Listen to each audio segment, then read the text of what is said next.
Здравейте, красиви хора!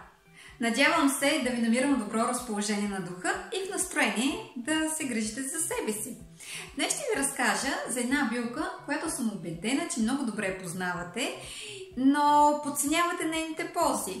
И не само ще ви разкажа за нея, но и ще ви покажа много лесна и бърза рецепта, която да използвате и чрез която да помогнете още по-добре на тялото си да здравее и да се поддържа в оптимална добра форма. За коя билка става въпрос ли? Ами само ще ви загадна, че аз лично не мога да си представя лятото без нея. Останете с мен до края на видеото и ви обещавам, че ще ви бъде интересно и много полезно.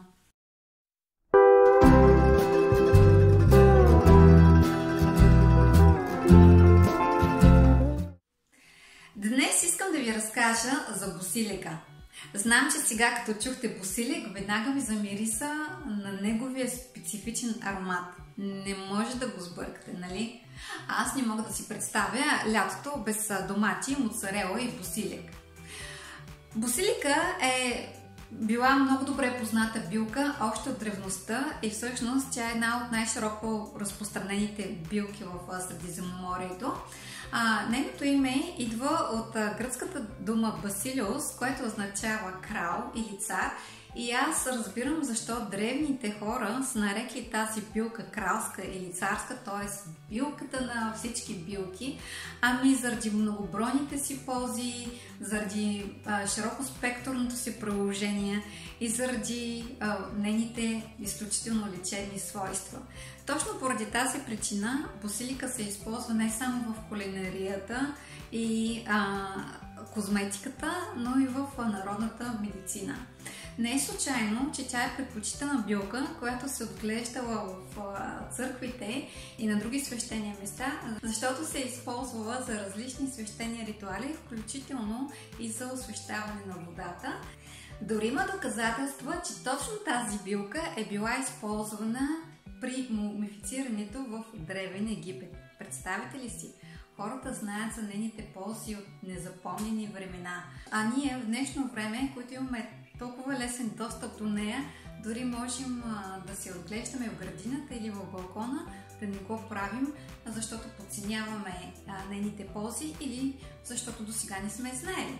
До днеска ви обещавам, че това ще се промени и от тук насетне вие няма да гледате на босилека просто на най-любимата ви ароматна билка, но ще имате малко повече респект към нея, защото ще разберете за многобройните ползи, които тази билка има върху нашето здраве. Знайки вече това, искам да ви мотивирам, ако все още не сте го направили, във вашата градинка да си отделите едно местенце за босилека или ако нямате градинка, можете много лесно да го отгледате на саксийки в къщи. Той е изключително непретенциозен, много лесно се отглежда, а веднъж пораснал и разленен, вие можете няколко седмици наред да се радвате на неговите зелени листенца, да ги използвате в продължение на 2-3 седмици. За мен беше много интересно да разбера, че босилека има изключително благотворно влияние върху храносмилателната система, върху стомаха. Много добре се повлиява и използва за лечение на гастрит, други стомашни заболявания. А също така, по-интересното беше за мен да разбера, че босилека е изключително добра билка против стрес. Тоест, ако се чувствате напрегнати или постоянно ви изпълват някаква тревоги, ето ви още едно нещо, което природата ни го е дала, ето така в изобилие, с което можем да си помогнем да намалим стреса на нашето ментално и физическо тяло. Вижте за какво още е полезен босилека, а след това ще ви покажа една изключително проста рецепта, която може да приложите не само в летните дни, но и по всяко време на годината и която може да се я приготвите веднъж седмицата и да използвате няколко пъти до края на седмицата в различни ястия. Но нека ви разкажа малко повече за ползата на босилека, преди да ви покажа и моята рецепта. Преди да продължим нататък, искам да ви предупредя, че информацията, която предоставям, е с препоръчителен характер и не е медицински съвет. Каналът BioLife не носи никаква отговорност за споменатите методи на хранителни режими, рецепти и лечение. Босиликът притежава и множество полезни за здравето свойства, които се дължат на съдържащите се в него лековити вещества. Научни изследвания на босилика показват неговите уникални свойства, които укрепват нашето здравословно състояние, благодарение на съдържащите се в него флавоноиди и летливи масла. Уникалната гама от тези активни съставки осигуряват на тялото защита на клетъчно ниво. Освен това, босиликът доказано осигурява защита от нежелан бактериален растеж. Етеричното масло, извлечено от листата на босилика, демонстрира способността да спира няколко вида патогени бактерии, които са станали резистентни на често употребяваните антибиотични лекарства. Благодарение на антибактериалните си свойства, той е много ефективен за сваляне на температурата. Помага при респираторни проблеми, болно гърло, заздравява бъбреците и дори помага при ухапване от насекоми. Той е богат на желязо, фолиева киселина, калий, цинк, мед, витамини В и С и много други живи витамини и минерали. Стана ви интересно, нали? Знаех си аз, че вече ще гледате по различен начин на босилика. А знаехте ли, че от босилика се извлича етерично масло, което има изключително добър ефект върху почистването на лицето и по-специално за примахването на акнето, защото много добре почиства микробите и също така повлиява добре възпаленията по кожата. Етеричното масло от босилик се използва също така за изглаждане на бръчките и изравняване на текстурата на кожата, освен че я почиства и много добре. Така че следващия път, когато си потърсите някое етерично масло, с което искате да се поглезите, може би е добре да опитате маслото от босилик. А сега вижте моята лесна рецепта, която има широко приложение като самата билка и което можете много лесно да си приготвите вкъщи. Не отнема никакво време. Просто желание. Да видим какви са днешните продукти. Чесън, кедрови ядки, слънчогледови семки, студено опресовано масло, босилик и ще добавя малко по-късно сол. Това е съвсем проста рецепта. Това е моят вариант на така наречения сос песто. Знам, че вие знаете някоя друга рецепта, но моят стремеж е да използвам минимален брой качествени продукти, за да получа вкус, който ми допада и ми харесва.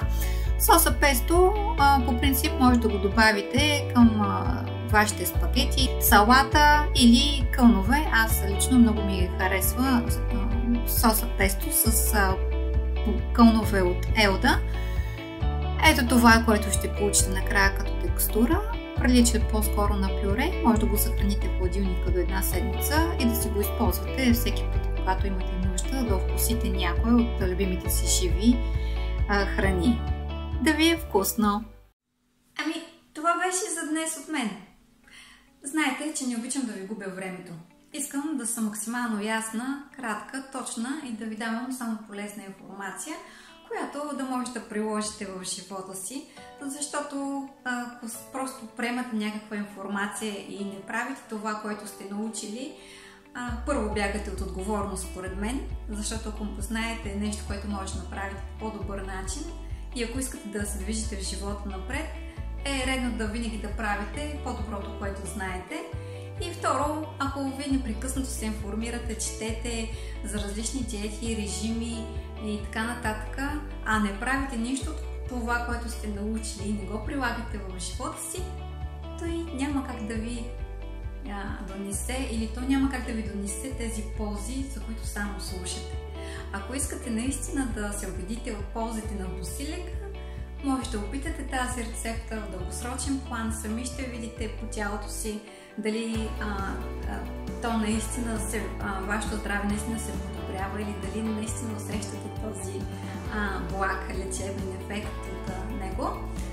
Надявам се да ви е било забавно, да ви е било полезно и да съм ви мотивирала.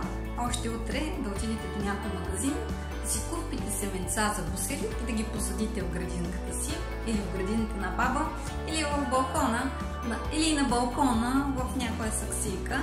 Лесно е, нямате оправдание да ви го направите, а и така ще се радвате дълго време на листенцата от Босилек. Желая ви прекрасен ден!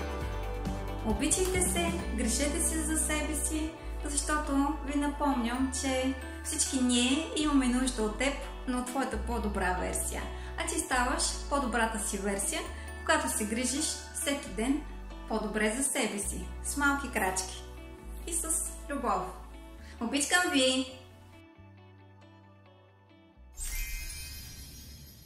Ако информацията, която току-що научи, смяташ, че ще ти бъде наистина полезна, ти напомням да се абонираш за моя канал.